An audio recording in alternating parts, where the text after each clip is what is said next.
পারে, যা নির্মাণ খাতে মানুষের নির্ভরতা কমিয়ে দেবে এবং কাজের দক্ষতাও বাড়াবে। এই রোবটগুলো পৃথিবীর সবচাইতে কিউট রোবটগুলোর মধ্যে একটি। চীনের জাতীয় প্রাণী পান্ডার অনুকরণে তৈরি করা হয়েছে এই রোবট। এটি শুধুমাত্র দেখতেই সুন্দর নয়, বরং এটি অত্যন্ত বুদ্ধিমান।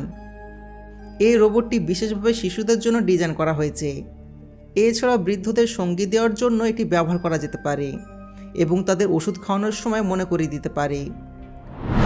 অন্যদিকে ড্রাগন ফ্লাই বা ফড়িংয়ের মতন দেখতে এই রোবটটি হতে পারে ভবিষ্যতের স্পাই।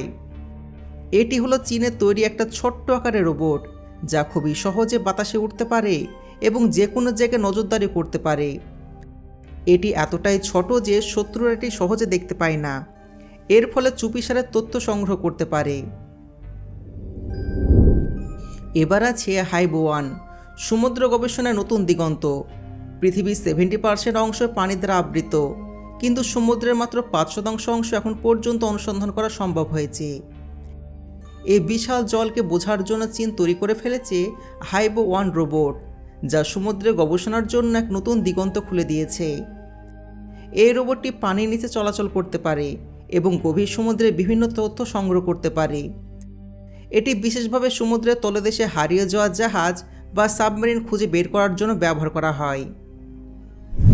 তবে চীন যে এত রোবট তৈরি করছে, তাহলে চীনের আসল উদ্দেশ্য কী? তো আসল উদ্দেশ্য হলো ব্যবসা এবং সামরিক শক্তি। চীন জানে ভবিষ্যতে রোবটের চাহিদা অনেক বেশি পরিমাণ বৃদ্ধি পাবে, তাই তারা আগে থেকে এই খাতে বিনিয়োগ করে বিশ্ববাজারে নেতৃত্ব নিতে চায়। তারা মনে করছে যে ভবিষ্যতে যখন রোবটের চাহিদা বেড়ে যাবে, তখন তারা পুরো বিশ্ব জুড়ে কোটি কোটি টাকার বিজনেস করতে পারবে। চীন শুধুমাত্র ব্যবসার জন্য নয়, বরং সামরিক খাতেও এই রোবট টেকনোলজি ব্যবহার করতে চায়। কারণ তারা মনে করে যে কোনো যুদ্ধে একজন মানুষ যে পরিমাণ ভূমিকা রাখবে, তার থেকে কয়েক গুণ বেশি ভূমিকা রাখতে পারবে এই সমস্ত রোবট। এই কারণে তারা শুধুমাত্র এই সব রোবট তৈরির পেছনে বিলিয়ন বিলিয়ন ডলার খরচ করে চলেছে।